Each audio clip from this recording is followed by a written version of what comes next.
Bienvenue à Perspective Animée, je m'appelle Tano et aujourd'hui je vous parle d'une super série en Orange. Donc Orange, c'est un shoujo que j'ai lu. C'est vraiment une bonne histoire, c'est une histoire d'amour. Encore un shoujo, c'est de la perspective de la fille. Parce que c'est une histoire dirigée pour les jeunes filles, comme un shonen est dirigé pour les jeunes hommes. Cette fois-ci, c'est un shoujo. Sur une petite side note, je veux faire une vidéo sur les shoujo, mon impression après en avoir lu une coupe. Encore là, je veux m'excuser pour la qualité audio. Parce que mon micro marchait pas, ça m'a pris genre 40-50 minutes, essayer juste de le transférer à l'ordinateur, ça a pas marché. J'ai repris genre 4 fois la vidéo sur mon ordinateur en ce moment parce que j'arrête pas de dire n'importe quoi. Donc là, c'est la bonne. Et une autre affaire, je vais pas trop faire de montage parce que je suis un peu en maudit en ce moment contre mon ordinateur qui voulait pas revoir mon micro. Donc je vais faire le mieux pour que ça soit pas trop de niaiserie. Donc si des fois c'est pas si pire, peut-être que je vais continuer à pas les monter. Non, je vais sûrement continuer à les monter parce que c'était une mauvaise idée. Désolé d'avoir parlé à voix haute. Donc, le personnage principal de Orange.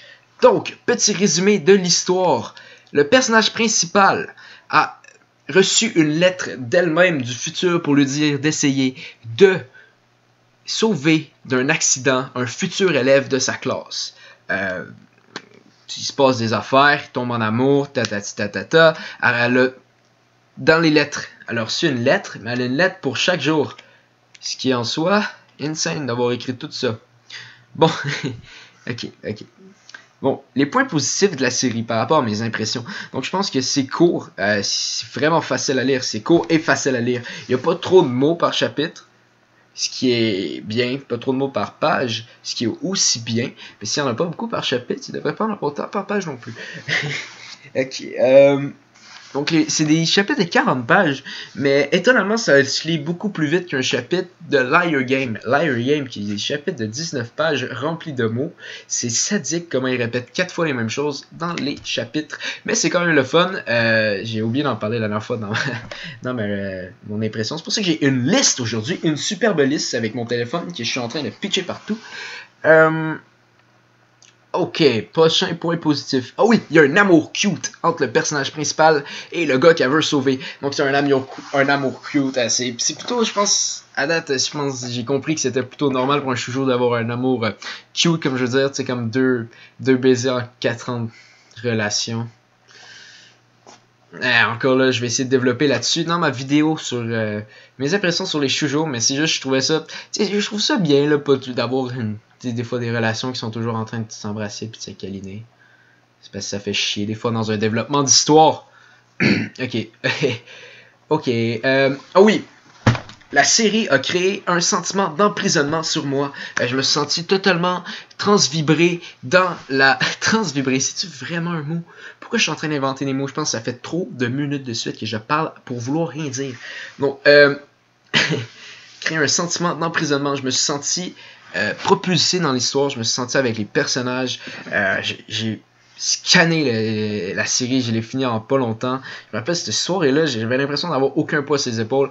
Je lisais puis je chantais les chansons que j'avais dans les oreilles. Dans le fond, les chansons, je veux dire, la chanson que j'écoutais à ce moment-là qui est Runaway de Against the Current. Allez voir, c'est un super band. La fille est vraiment cute. Sur ce, ok. Non, c'est vraiment un bon band. Vous devriez aller le check out. Peut-être que vous aimez pas, mais vous avez le droit d'aimer aussi. Hein. Donc, aussi, l'art est très bien. Je trouve que ça va bien avec l'histoire. C'est un art un peu conservateur, tout en... Conservateur. Ok, c'est un art bien fait qui transmet une émotion, comme peut transmettre de l'art. Transmet l'émotion qui va avec l'histoire.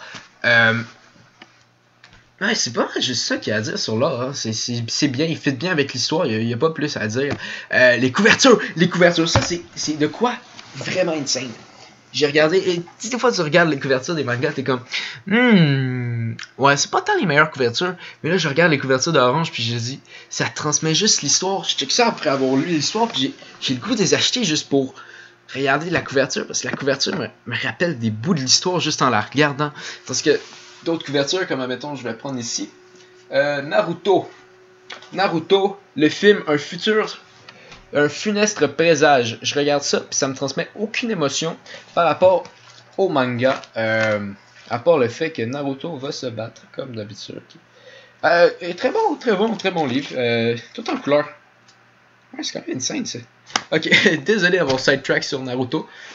Parlant de couverture, ok, je vais juste prendre un deuxième exemple ici avec Negima 20 devant moi, qui encore là est un petit peu beaucoup de personnages qui montrent juste que c'est du combat.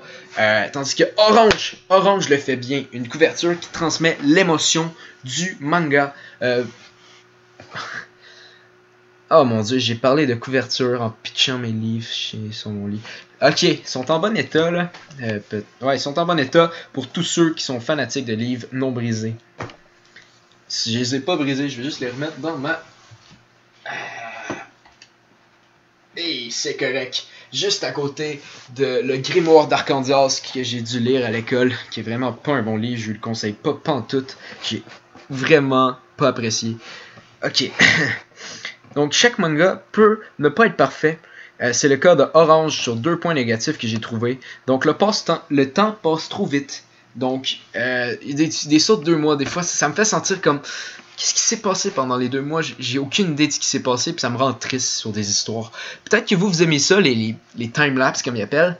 Mais moi c'est pas pantoute ma tasse de thé, même si je lis beaucoup d'histoires avec. Ah oui, l'autre affaire. Oui, c'est court Orange, mais je commençais juste à m'attacher aux personnages. Les personnages commençaient à développer leur personnalité, je voyais, et je les aimais. Je commençais à vraiment les apprécier. Mais ça finit au moment que je commençais beaucoup à les apprécier et que je voulais en savoir plus sur eux. Mais bon, je pense pas que l'histoire aurait marché si ça avait continué plus longtemps. Quoique peut-être, mais je pense la fin que ça a eu, c'est la bonne fin à avoir pour un manga comme ça. Donc oui, je chiale, mais je chiale parce qu'il fallait que je chiale, que je trouve de quoi pour chialer.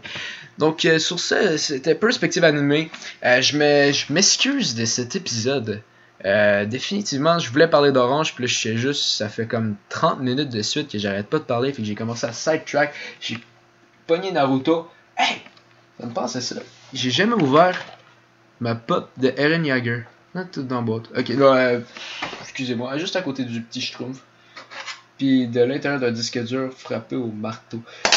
Ok, sur cette description de ma chambre, on va se laisser pour la prochaine vidéo, qui va sûrement être mes impressions sur une série que j'ai finie il y a pas longtemps, Beck. Une super série, donc à la prochaine, on se voit pour cette vidéo de Beck.